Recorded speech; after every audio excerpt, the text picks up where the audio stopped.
Gustavo, tudo bem? Tudo bom? Bom Tudo certo. revê-lo. Graças a Deus, tudo Igualmente. ótimo. Obrigado Então, aí pelo convite.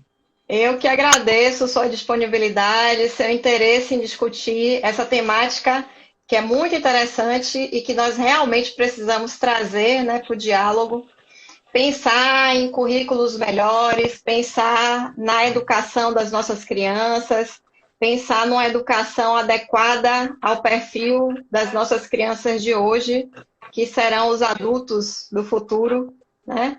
Então, muito obrigada por ter aceitado o nosso convite, estar aqui hoje, estarmos juntos hoje para fazer essa discussão que eu tenho certeza que vai ser maravilhosa. Agradeço a presença Show dos de que bola. estão aí entrando, Anique, Martins, Carly, ou não, Kerly, Rogério, meu colega, Rogério, Vicente, Alana, todo mundo, Martins também, faz parte da nossa equipe aqui do Rap Educa. Eu vou iniciar falando um pouquinho sobre essa startup que está desenvolvendo aí algumas atividades para ajudar os professores, para ajudar os estudantes na busca por uma aprendizagem mais significativa. Então, a Repeduca, que eu faço parte hoje, entrei nesse time aí de vencedores. O Vicente e o Rogério me convidaram e aqui nós temos eles aqui conectados conosco para participar dessa live. O Martins também faz parte da equipe. Nós da Repeduca, nós acreditamos, Gustavo, que a tecnologia cognitiva ajuda os professores e os estudantes a melhorar os resultados de aprendizagem. Por isso, né, foi desenvolvida uma metodologia para identificar problemas de aprendizagem, criando soluções, utilizando metodologias ativas, utilizando ferramentas diversas tecnológicas e ferramentas do brincar também, né? Do brincar pedagógico, do brincar mão na massa, desenvolvendo rotas personalizadas de estudo, compreendendo que nós temos alunos que aprendem de formas diferentes, né? Então, nós estamos desenvolvendo soluções para ajudar os professores nesse processo de construção de ensino e aprendizagem, né? Para uma aprendizagem mais significativa, através de diagnósticos e caminhos ou rotas, como nós estamos chamando, para o desenvolvimento cognitivo dos alunos. Essa metodologia, ela foi validada, já foi validada, e nós obtivemos resultados positivos na promoção tanto do prazer quanto da interatividade no aprender. E, consequentemente, tivemos resultados positivos também no desempenho das avaliações. Então, nós estamos aí desenvolvendo esse trabalho e a partir já dessas ações da Repeduca, nós te convidamos hoje para falar um pouquinho sobre o nosso tema, que é programação para crianças, desenvolvendo competências para o futuro. Mas antes de ingressar nesse tema, eu queria que você fizesse sua apresentação, falasse um pouquinho da sua história de vida, né, suas experiências, e em seguida a gente começa esse bate-papo sobre o tema da live de hoje. Bacana. Parabéns aí pela iniciativa. A gente sabe bem que a gente está precisando de projetos e iniciativas como essas. Sou o Gustavo, pai do Otto de 11 anos e da Ana de 6 anos. Sou gerente de projetos na área de transformação digital e inovação na Essilor, que é uma multinacional no ramo ótico. E sou cofundador da Escola 8-Bit, que é uma iniciativa que já já eu conto em mais detalhes para vocês. Sou filho de educadora na casa dos meus pais, nos fundos da casa dos meus pais. Tinha uma escolinha de jardim de infância e alfabetização. Ajudava minha mãe lá a separar as folhinhas do mimeógrafo. Então, era o DJ das formaturas de alfabetização. Então, a conexão com a educação vem desde cedo. E eu tive um prazer muito grande de uma oportunidade que eu tive eu escolhi a área de tecnologia, eu sou analista de sistemas, E tive uma felicidade muito grande quando eu fui convidado para ser gerente de projetos na Secretaria de Educação do Estado do Rio. E aí foi esse encontro maravilhoso, né, da parte da tecnologia com a educação. E isso, para mim, foi uma experiência muito bacana, muito incrível, que me permitiu reconectar, né, com a educação. Bacana. Falando do tema, né? Mas antes, agradecendo novamente aí as pessoas que estão entrando. E eu queria saber de vocês que estão aqui interagindo conosco nessa live, o que é que vocês acham? Vocês acham que esse estudo da programação é importante para as crianças? Interajam com a gente aí falando sim ou não. O que é que vocês acham? Vocês acham que é importante, sim? Não importante? Coloca não aí para a gente entender um pouquinho o que vocês pensam a respeito do assunto que nós vamos tratar hoje. Então, Gustavo, apresentando o tema, né? O desenvolvimento do raciocínio lógico, especialmente em crianças e adolescentes, é um dos principais frutos que pais e responsáveis podem colher quando incluem dentro do aprendizado conceitos computacionais, como linguagem de programação. Por esse motivo, nós te convidamos hoje para discutirmos sobre essa temática. Afinal, programar estimula a criatividade, o raciocínio lógico e matemático também, que é uma das nossas abordagens na Reteduca. Também promove a socialização, entre vários outros benefícios da programação para crianças. Então, eu te pergunto, quando despertou o seu interesse pela programação para crianças? Legal, bacana. Aconteceu no momento de transição, né, da nossa vida. A gente se mudou, a gente morava na região metropolitana do Rio, e a gente se mudou para Saquarema, no Rio, que fica a 100 quilômetros, mas é uma cidade pequena, é uma cidade mais com esse jeitão. E a gente se mudou justamente quando o meu filho Otto, de 11 anos, nasceu. E a gente tinha uma preocupação em ter um ganho de qualidade de vida de um lado, mas ter uma perda, ficar um pouco desconectado com as novidades que você só encontra na região metropolitana. E a parte da educação era uma preocupação muito grande nossa, né? Caramba, numa cidade interior, será que a gente vai ter dificuldade com que o Otto tenha conexão com coisas que estejam relacionados aos desafios que ele precisa quando ele for adulto? E aí eu comecei a buscar algumas alternativas de como eu conseguiria fazer isso daqui. A primeira iniciativa nossa foi tentar até buscar alguma coisa que tivesse pronto. Não tinha disponibilidade para cá, por incrível que pareça.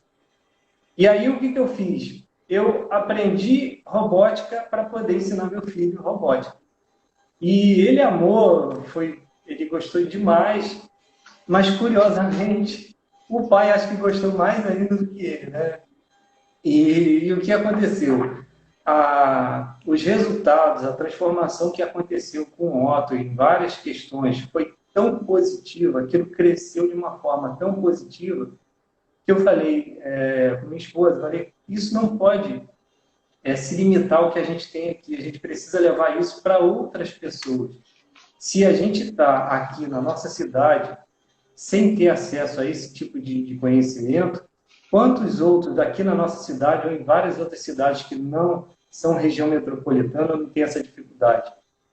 Então, eu chamei um amigo da faculdade, que já trabalhava com educação, professor universitário, já trabalhava com outros processos de educação extra para adultos, e a gente decidiu criar o que na época se chamava 8box, e agora a gente chama Escola 8bits, para a gente pegar esse desafio de criar uma educação diferenciada, assim como a sua empreitada.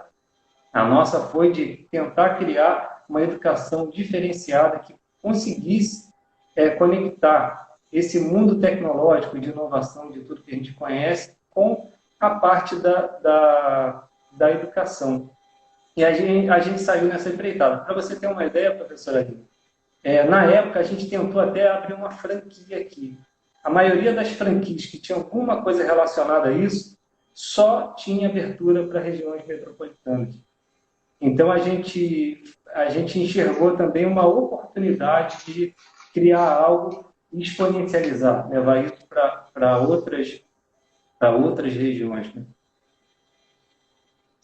Muito bom. E quais seriam os benefícios de uma criança ou adolescente aprender a programar? Vamos lá. São muitos, você até já citou muito bem alguns aqui, mas eu destaco três. O primeiro deles é que o que acontece? A gente está vivenciando uma transformação muito forte no mundo. E quais dessas transformações, das grandes inovações, das grandes empresas, do que a gente está fazendo aqui agora no Instagram da vida, quais dessas transformações não passam pela tecnologia? E se a gente está falando desse universo todo de tecnologia e inovação, você aprender a programar é você ser protagonista dentro desse novo universo de tanta relevância. Então, isso é de uma riqueza enorme. Então, a gente está conectando as crianças nesse universo e quando você é programador, quando você consegue botar a mão na massa, você está sendo protagonista dentro desse universo. Tem até, agora, é aquilo, os benefícios da programação, eles vão muito além da programação em si. Tem um professor do MIT que fala alguma coisa parecida, não vou lembrar a frase perfeita, mas é como se fosse assim. A gente não aprende a programar só para virar programador, assim como a gente não aprende a escrever só para virar escritor. Então, a programação não é só para quem quer ser programador, quem quer trabalhar diretamente com a programação. É algo que está muito conectado com o pensamento crítico, com a criatividade, com a lógica, que essa daí seria a parte 3. Essa conexão, e se a gente busca lá na BNCC, né, o pensamento científico, crítico e criativo, a programação tem um papel muito, muito especial nisso daí. E quando a gente começou esse processo, quando eu comecei esse processo com o Otto, eu tenho uma história bacana que me motivou muito, né? Eu sempre falava isso com ele, Otto, a gente precisa ir além, a gente precisa conectar outras coisas. E eu comecei ensinando robótica para ele. A gente foi num caixa eletrônico e ele falou assim, papai, posso pegar o dinheiro? Eu falei, pode. Quando ele sair da maquininha, curiosidade, né? Ele estava com 8 anos na época, falei, pode, mas puxa rápido, tá? E por quê? Não, porque a máquina, ela puxa de volta, né? Ela puxa o dinheiro rapidinho de volta. Ele, por quê?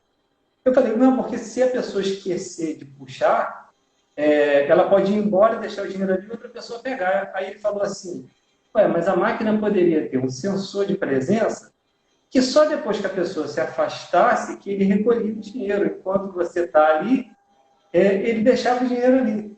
Eu falei, cara, e é esse tipo de pensamento que eu valorizo.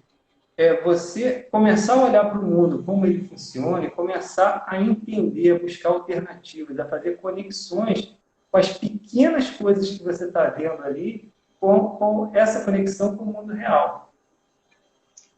Perfeito. E, Aline, e se a gente pensar, Aline, no desafio que a gente tem, essa frase está mega batida, né? De que 65% das crianças que estão no ensino fundamental terão empregos que ainda não existem. Aí, imagina o quanto de desafio que essas crianças têm pela frente, o quanto desses desafios não estarão conectados com a tecnologia e o quanto a gente não precisa trazer essas crianças como protagonistas desse universo. Perfeita a sua colocação. Realmente a gente vem se preocupando, né? Porque sabemos que vivemos um momento de transformação principalmente no digital, e as profissões de hoje, muitas serão realmente extintas, precisamos nos adaptar. E assim, que formação é que nós podemos ter para as nossas crianças nesse cenário de incertezas que elas vão encarar aí pela frente? Interagindo aqui com o público, eu estou percebendo que a maioria realmente concorda, né, que a programação, o desenvolvimento da programação para crianças e adolescentes é importante. Teve uma colocação aqui do Abraão Alves Oficial, que ele fez assim, ele colocou aqui: um moleque de 17 anos nos Estados Unidos recusou mais de 40 milhões por uma plataforma que ele criou. Isso diz alguma coisa? Perfeito, Abraão. Ele também fala detalhe: o jovem recusou a proposta porque sua ação tem um propósito. Que lindo, né? Ele desenvolveu e sabe perfeitamente por que ele desenvolveu. Tem toda uma questão da ética nas nossas crianças também, que eu sinto que realmente a gente está.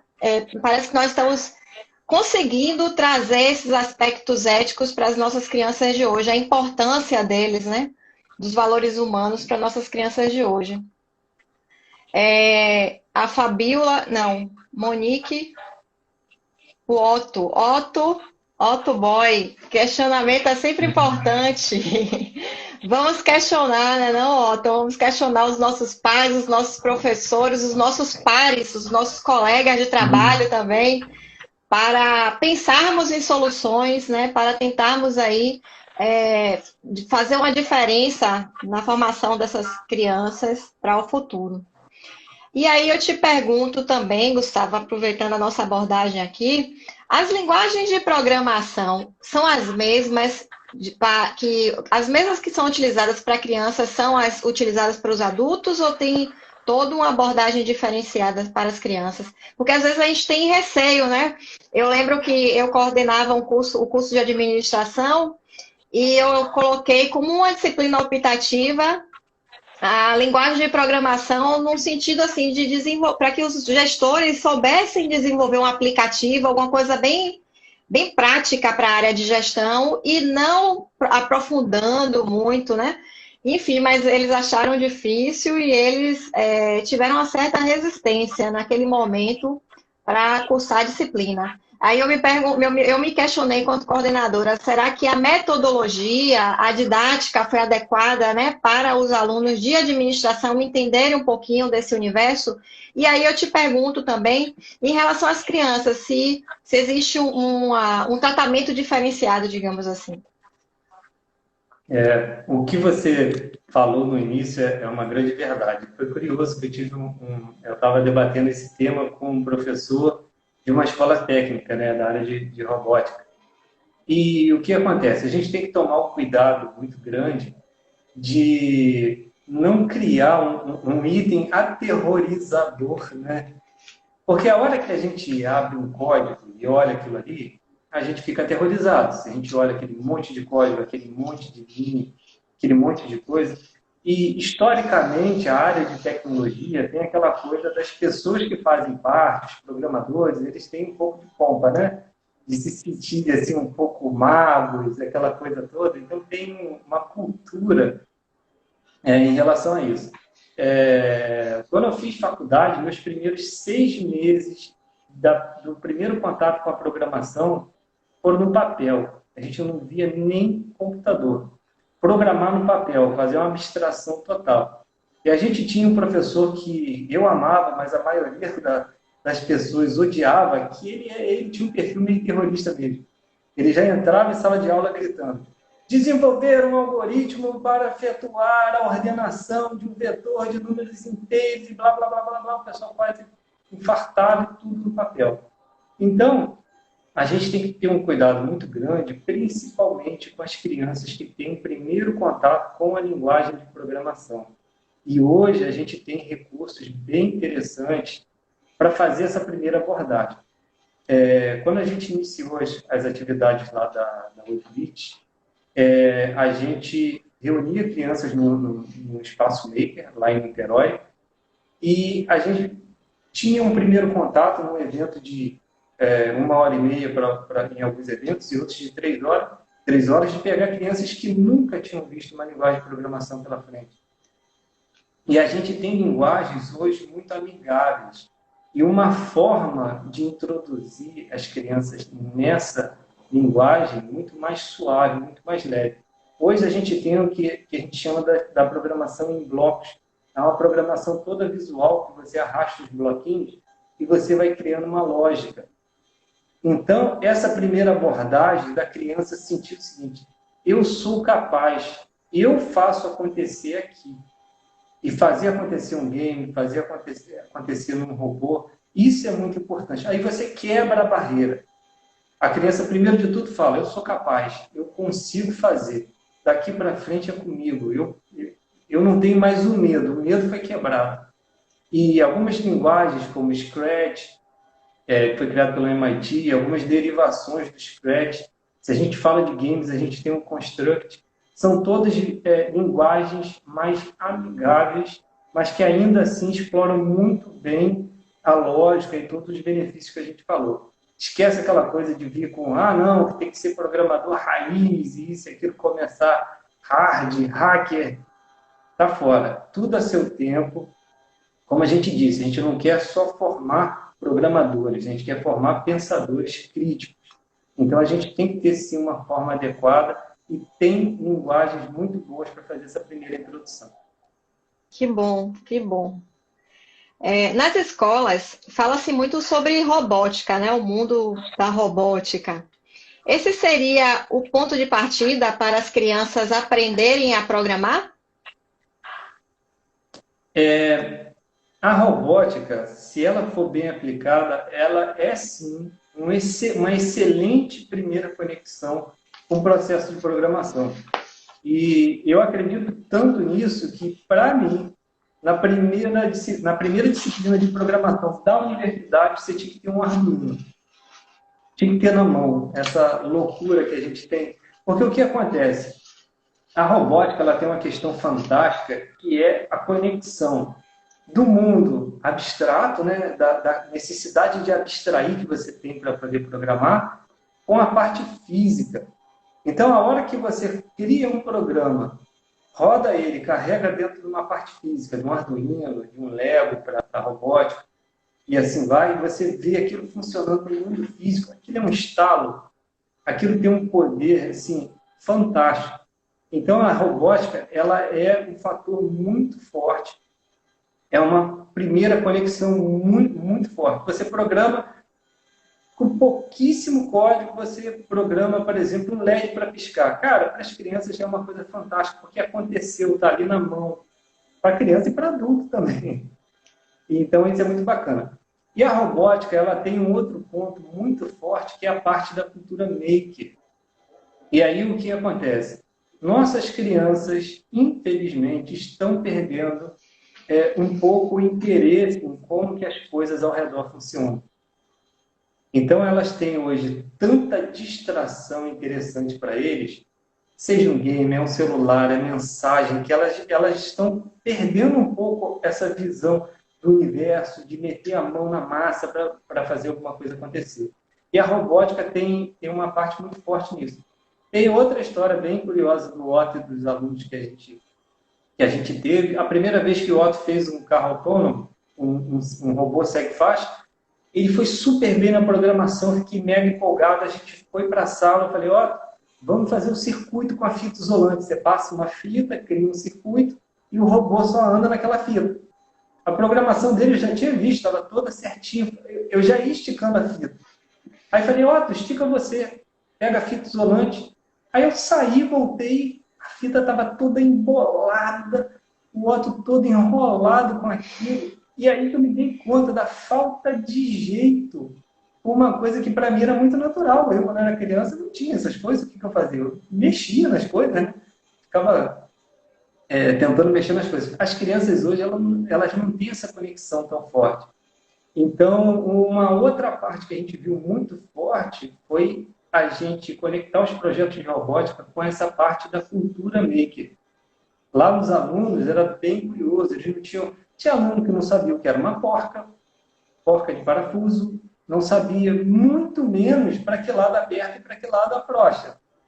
Então, essa parte, a robótica tem uma conexão muito boa. Ela não precisa ser exclusiva da iniciação da criança na programação, mas ela é muito valiosa, sim. Você falou já sobre a questão dos bloquinhos, né, para ensinar a programação de uma forma mais adequada, digamos assim, para a criança. Aí eu lembrei da nossa colega Vivian buscando aquele joguinho, né? Era uma plataforma para desenvolver essa lógica lá na Califórnia. Aquela loja que fazia invenções, né? Invenções para o mercado. Se o mercado aceitasse, tornavam-se inovações. E assim, nós, enquanto. Era, eBay? eBay? a- o nome acho que era Beta, com 8 no Beta, lugar do E. beta, exatamente. Foi na beta. E nós pais procuramos realmente, né? Pais e educadores, jogos, entretenimento que faça sentido também, que nos ajude na construção do conhecimento dos nossos filhos, né? Desenvolver competências. Aí eu te pergunto assim, mesmo falando já sobre os bloquinhos, mas eu quero entender melhor quais são os diferenciais didático-metodológicos adotados ao ensinar programação para crianças. Sim. E aí a gente tem um ponto que eu considero equivocado de certo ponto. Porque a gente tem algumas iniciativas, elas estão focando muito na tecnologia pela tecnologia. Ah, entra aqui, repete esse código de bloco aqui, isso vai acender uma luzinha. Eu acho isso um pecado. Eu acho que a gente tem que ir muito além da programação. Eu acho que a gente tem que pegar todo esse universo de tecnologia e de inovação. Eu acho que a gente tem que integrar esse processo inteiro para as crianças. Eu vou dar um exemplo lá das aulas de robótica que a gente fazia, né? Se você pega o projeto original, que é o nome dele dentro da robótica, é o segue faixa, ele fica seguindo uma faixa, ele tem um planejamento ali, você faz um código, ele segue a faixa. No nosso caso, o que a gente criou? Qual foi o projeto que a gente criou? O projeto de carro autônomo dentro do conceito de cidades inteligentes. Então, olha o que essa mudança de ponto de vista gera.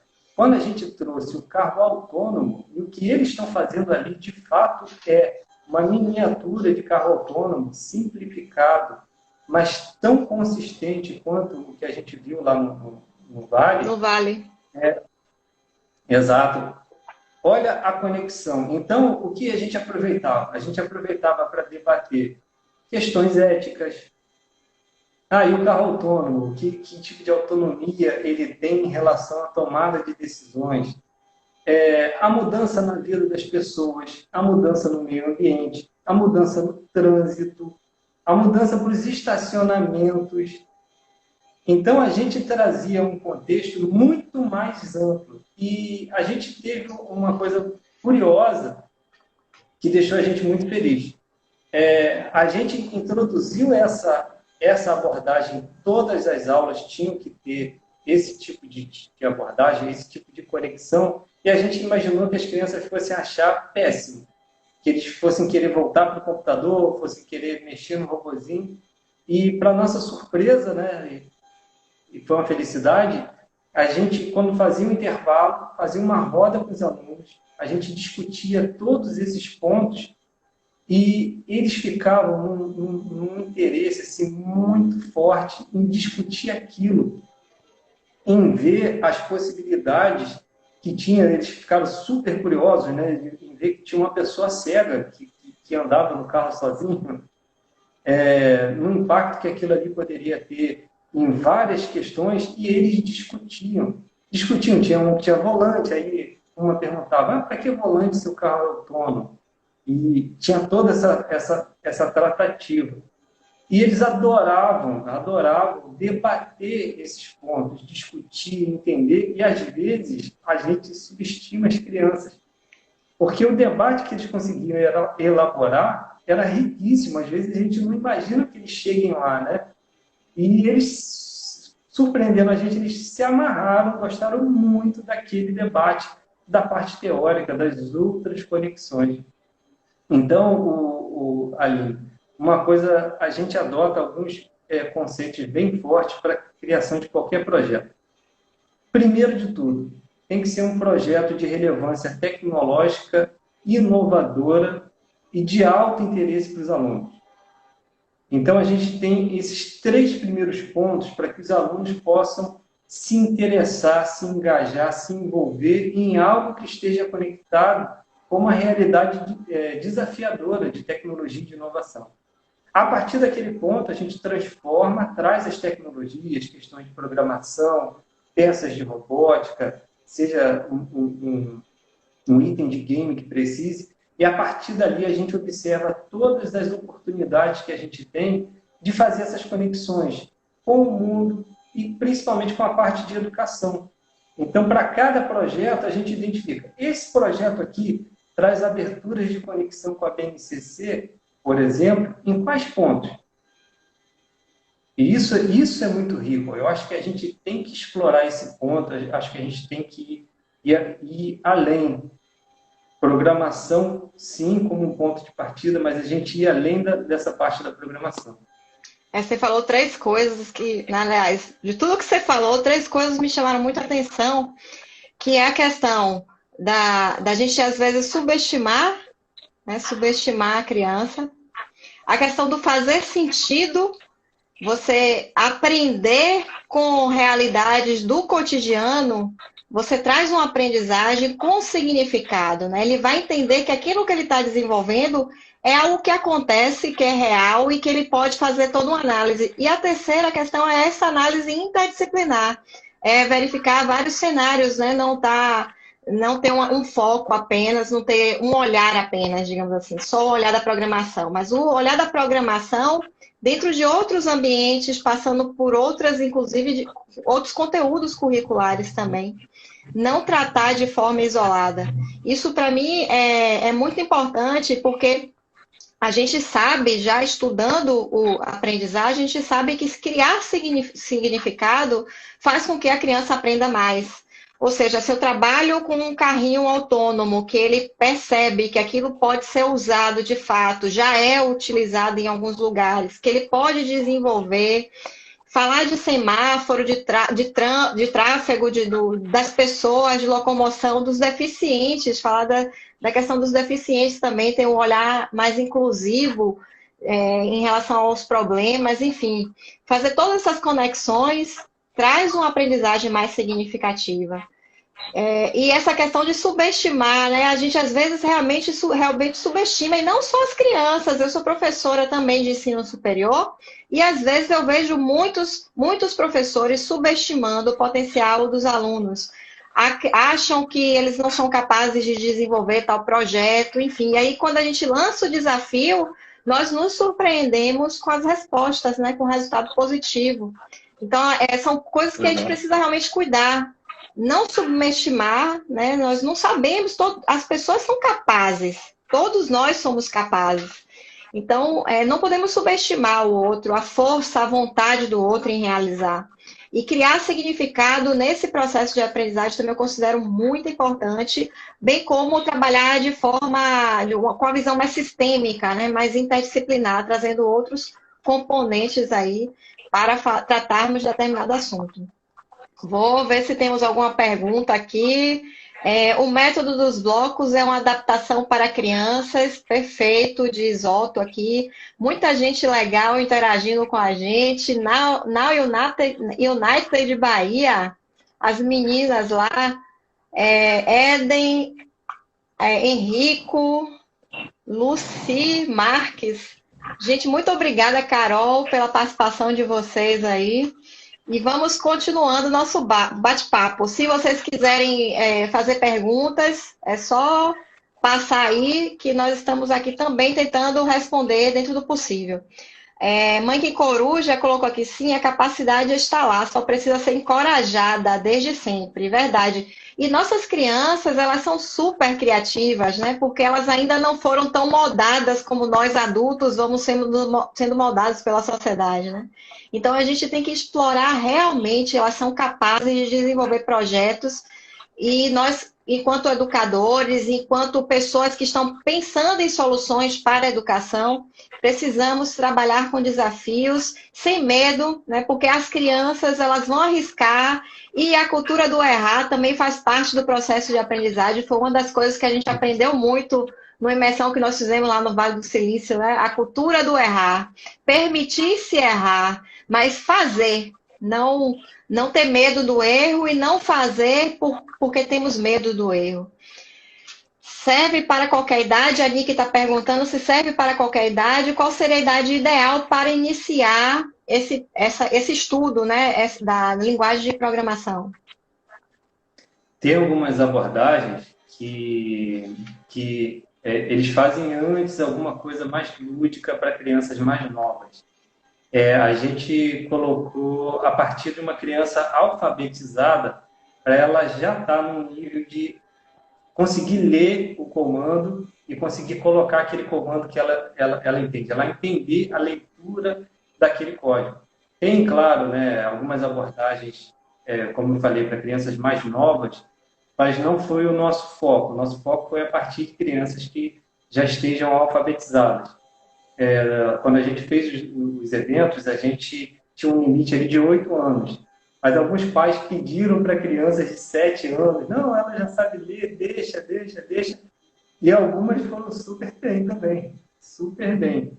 Sabendo ler, eu acho que é um bom momento para começar. E menores, Obrigado, Mimi. os menores têm também métodos de jogos, né, para tentar trabalhar um pouquinho a lógica. Como você falou, a questão dos bloquinhos, que podemos trabalhar também com as crianças mais novas. Existe alguma diferença no interesse? E aí é uma curiosidade, tá? Existe alguma diferença no interesse pela participação nas aulas de programação relacionada ao gênero? Pergunto isso porque a percepção de algumas pessoas é que os meninos apresentam um interesse maior. Como é isso na prática? Essa é uma questão curiosa, foi até um ponto de discussão lá na outra empresa onde eu trabalho, foi um ponto de discussão grande, porque a área de tecnologia, ela historicamente, ela tem um percentual masculino muito maior, de fato, né? Quando eu fiz, sei lá, as meninas deveriam ser 5 ou 10% no máximo. E a gente tinha essa questão de caramba, será que as meninas vão querer participar disso daqui? Principalmente com a gente começando por robótica. E, cara, para nossa felicidade, foi quase meio a meio. E as meninas super interessadas, uma habilidade assim muito bacana na parte de programação, muito sagazes na parte maker ali de fazer as coisas. Então, eu acho que isso está caindo muito. A gente tem vários exemplos aí no mundo todo e está corretamente sendo muito destacado o desenvolvimento das mulheres em todas as áreas, não só na área de tecnologia. Isso não tem que existir. E agora está sendo crescente o interesse das meninas, das mulheres, por essas outras áreas de engenharia, de tecnologia. Por exemplo, na empresa que eu trabalho, a diretora de tecnologia é uma mulher. Então, eu acho que essa separação não deve existir. Eu espero que cada vez mais seja equilibrada essa proporção. E a gente teve uma felicidade muito grande de lá, foi quase meio a meio, uma participação incrível aí das meninas, igualmente para os meninos. Que bom. Mãe que coragem está falando aqui. Lembro que no evento no Shopping Plaza tinha bastante meninas e elas curtiram muito. Outro depoimento aí de que realmente as meninas também estão envolvidas nesse processo. Tem uma história que você já contou, muito interessante, que eu gostaria que você compartilhasse com esse público hoje aqui do Repeduca. Conte para a gente a história do aluno que estava numa festa debatendo sobre o Uber com os adultos. Essa história é bem bacana.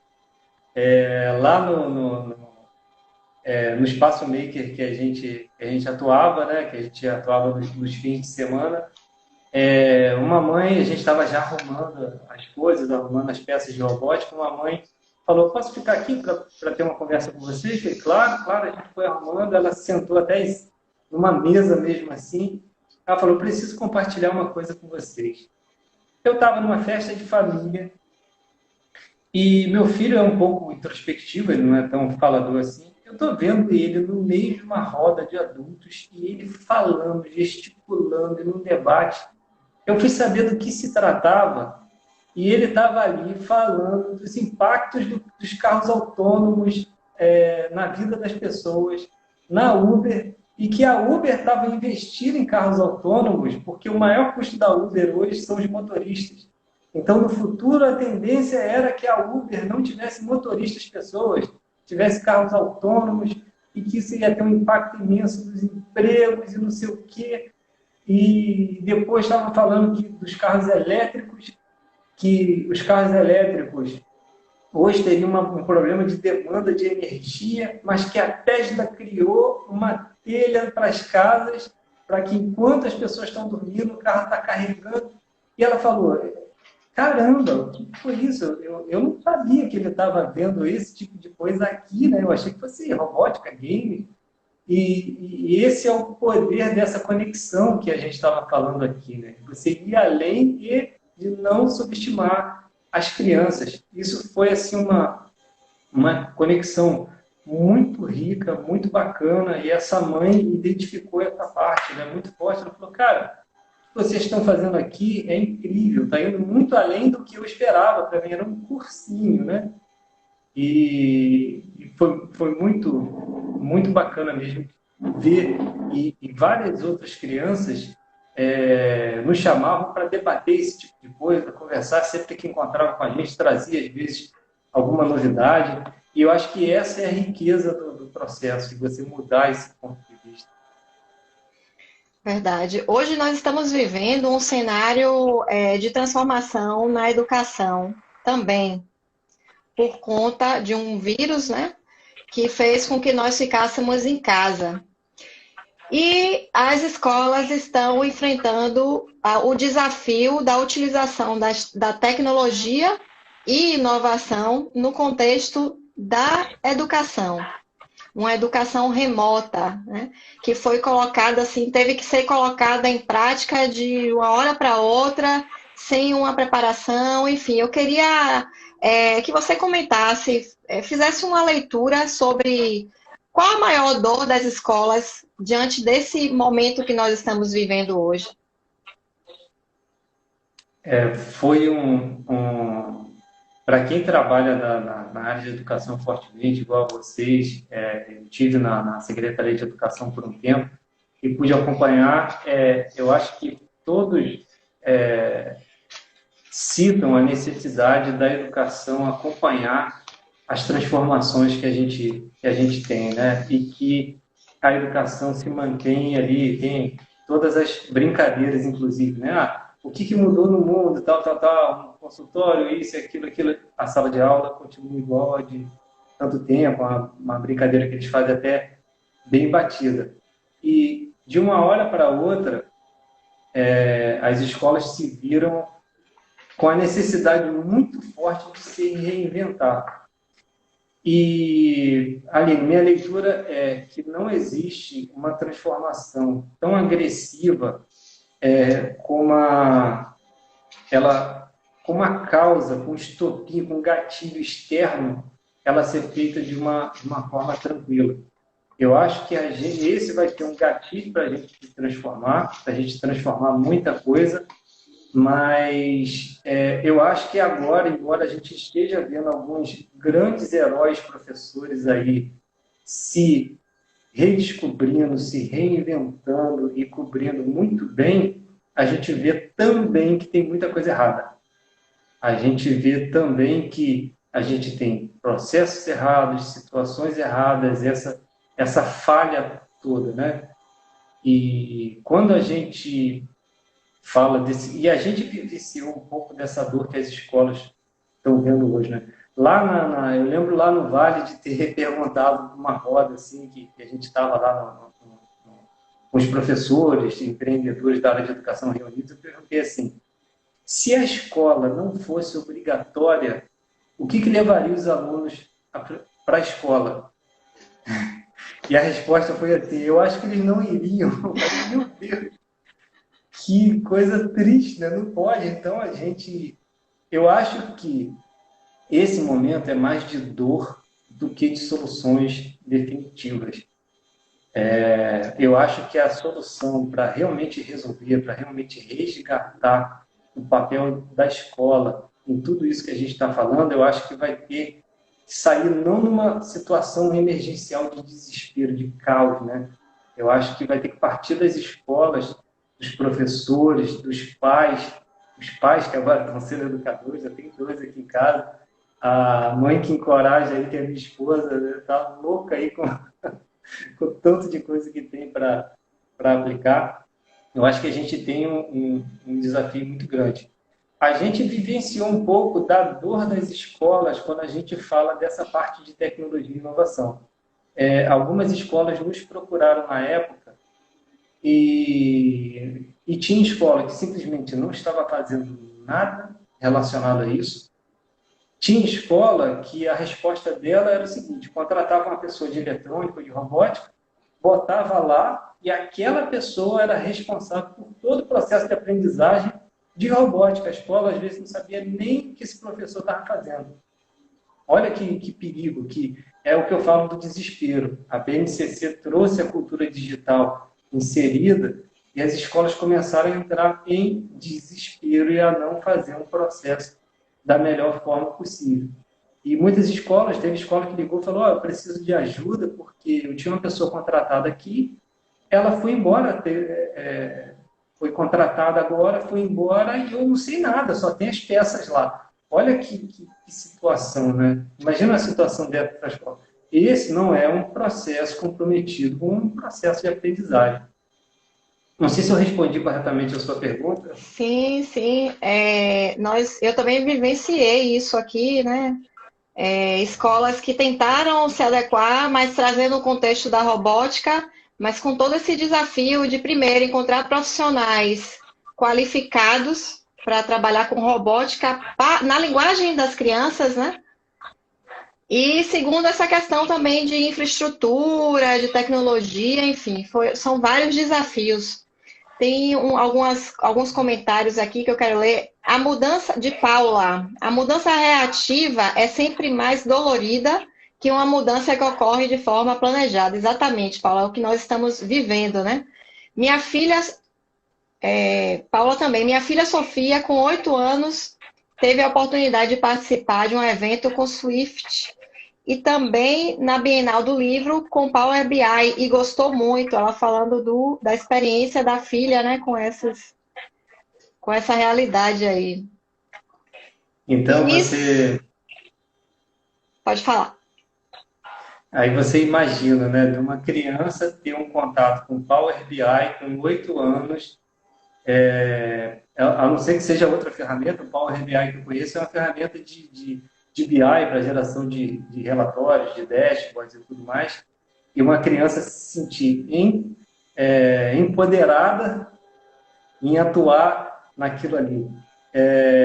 Essa semana eu estava vendo meu filho estudando aqui, e aí ele mostrou uma lista na matéria dele, uma lista de mercado lá. Uma lista de mercado de 1.000, não sei quanto e tal, quero que você selecione tudo aqui na lista que são alimentos. Aí eu, caraca, o pessoal tá meio perdido, né, cara? Será que essa é a melhor forma mesmo de mostrar uma lista de mercado de 1.000, sei lá quanto, que chegasse amarelado, para ensinar as crianças esse processo? Aí eu trouxe meu filho para cá, abri a planilha do Google e falei assim, lá, se a gente estivesse estruturando qualquer informação, que hoje é a forma útil de você tratar a informação, você teria aqui uma categoria da sua lista de mercado. Alimentos e tal. Mostrei para ele em 5 minutos, ele ficou vidrado e falou, eu quero ver isso daí, eu quero mexer nisso aí depois, eu vou fazer aquela lista aqui. E falei assim, se você quer achar os alimentos, você filtra aqui pela categoria e você já traz todos os alimentos. Então, a gente está perdendo muitas oportunidades de fazer essas conexões mais ricas. Verdade. E trazendo o contexto da escola, né, da escola que você fundou, com esse propósito de tratar sobre a programação para as crianças, Eu sei que em algum momento vocês precisaram mudar. Você pode comentar como foi essa questão? O que foi que vocês perceberam que fez com que vocês tiveram que mudar o processo? Voltar atrás, né? Vocês tiveram que voltar atrás e mudar o processo. Sim, e aí foi algo doloroso, mas foi feito com planejamento, né? Lembrando do que foi feito lá atrás, do que está acontecendo hoje com as escolas.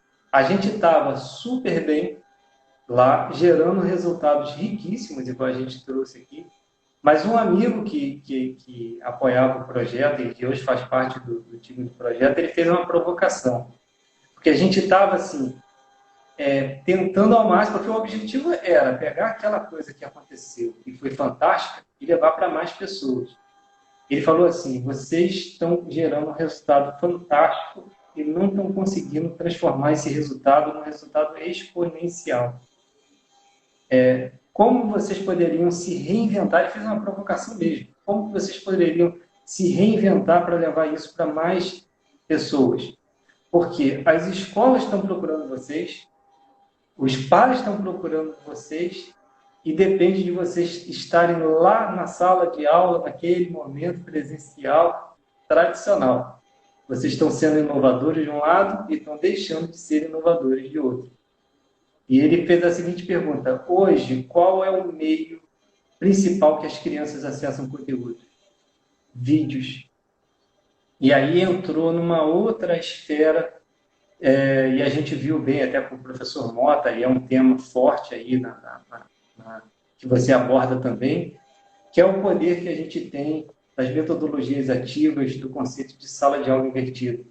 Então, a gente fez todo um preparo para que a gente conseguisse reunir conteúdos todo dentro dessa roupagem que a gente fala de envolver tecnologia, educação, fazer as conexões certas, mostrar as coisas relevantes do mundo em desenvolvimento, trazer para uma linguagem de vídeos e mais materiais complementares para que as crianças possam fazer no processo de sala de aula invertido.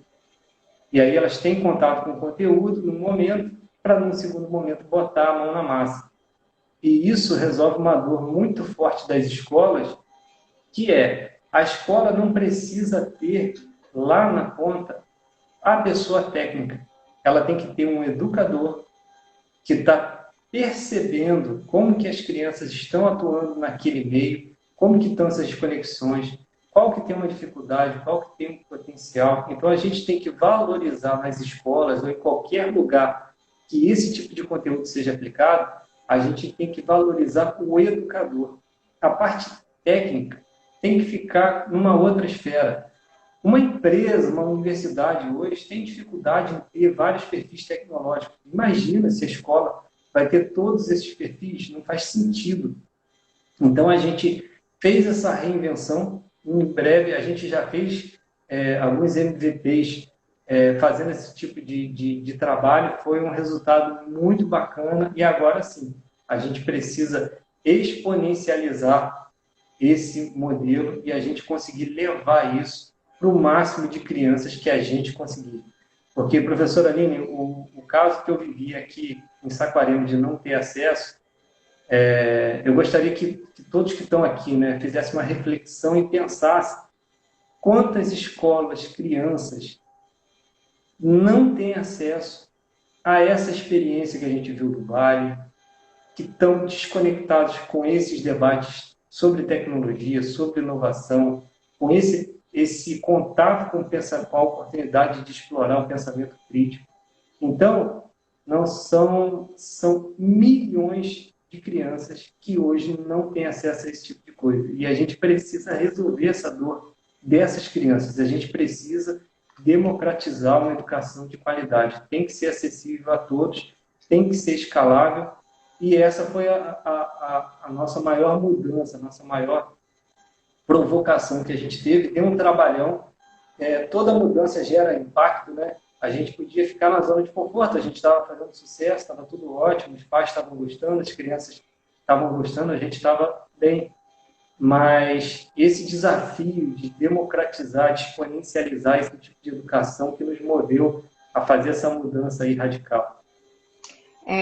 Como você colocou, né, eu sou uma estudiosa e procuro também formar professores para o uso das metodologias ativas, abordando também sobre salário de aula invertida. Inclusive, esse é o meu olhar para o cenário que nós estamos vivendo hoje da educação em casa, né? Que seria interessante se aquele momento em que os professores estão em contato com os alunos fosse um momento de interatividade, de revisão, mas que essa parte de conteúdo fosse visto antes pelos alunos, apresentando ferramentas, vídeos, enfim, mostrando o caminho para que eles conhecessem, para que eles tivessem acesso ao conhecimento e de uma forma assíncrona, não online ali, mas naquele momento online ser um momento de aparar as arestas, de tirar as dúvidas, de fazer atividades de fixação, de aprendizagem, enfim. Você tem um modelo expositivo durante uma manhã inteira com aula online, com esses meninos, com essas crianças, eu não acho interessante. Aí é o meu olhar, né? Então, eu concordo muito e parabenizo, inclusive, vocês por terem parado para perceber essa necessidade e mudar os planos de acordo com o que vocês estão percebendo, né? Que é uma necessidade. Nós temos mais 3 minutos de live, por isso que eu te peço para fazer as considerações finais e a gente fechar aqui essa live com os participantes, abordando sobre esse contexto do tema que nós tratamos hoje. E quem tem filhos pequenos e sente essa mesma dor que você sentiu, que eu sinto enquanto mãe, que sinto enquanto educadora também, como elas podem fazer para buscar os benefícios da programação para os filhos delas? Sim, é uma missão difícil hoje em dia, né? Porque a gente tem algumas ofertas, mas poucas ofertas estão fazendo esse tipo de conexão que a gente falou aqui.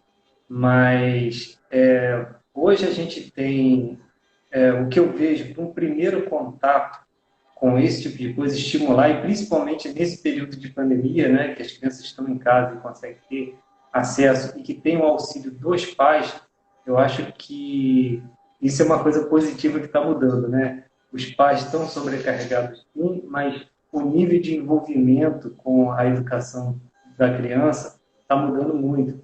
Então, eu acho que os pais têm que, sim, fazer parte desse tipo de coisa, participar, ouvir as crianças, o que eles acham às vezes até ruim dessa parte. A gente tem o que eu poderia indicar para um começo. Tem o code.org, que tem alguns materiais bem interessantes para você captar e começar a se inserir dentro desse processo da lógica. Code.org. Code.org. Se vocês procurarem a hora do código, vocês vão achar alguns materiais, alguns sites, alguns links. É uma iniciativa bem bacana deles para disseminar o uso da programação. Tem algumas referências muito bacanas. Se a gente falar da parte de games, a gente tem um Construct, que tem um material muito bacana, uma linguagem fantástica para a parte de games. É muito rico, muito bacana também. Games é uma área que eu estou assim, completamente apaixonado.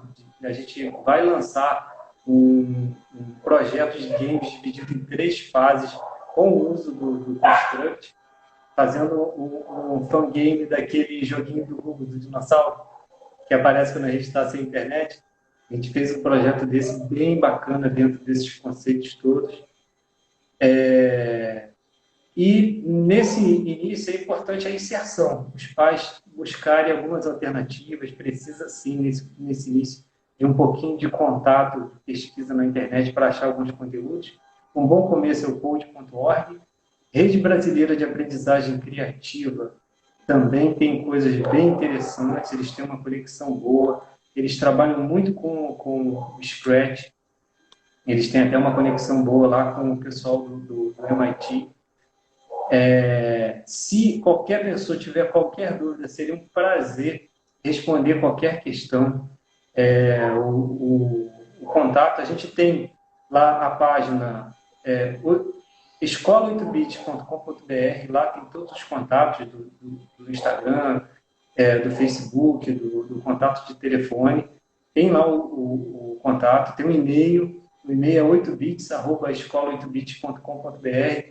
Qualquer dúvida, orientação, quiser trocar um papo, será um prazer enorme trocar uma ideia sobre esse tema, indicar alguma coisa. Ficarei muito feliz. Muito obrigada, Gustavo. Desculpa essa interrupção, mas fechamos agora a nossa live. Agradeço a todos os participantes e até a próxima live do Rap Educa. Siga-nos e curtam lá o nosso vídeo. Um abraço a todos.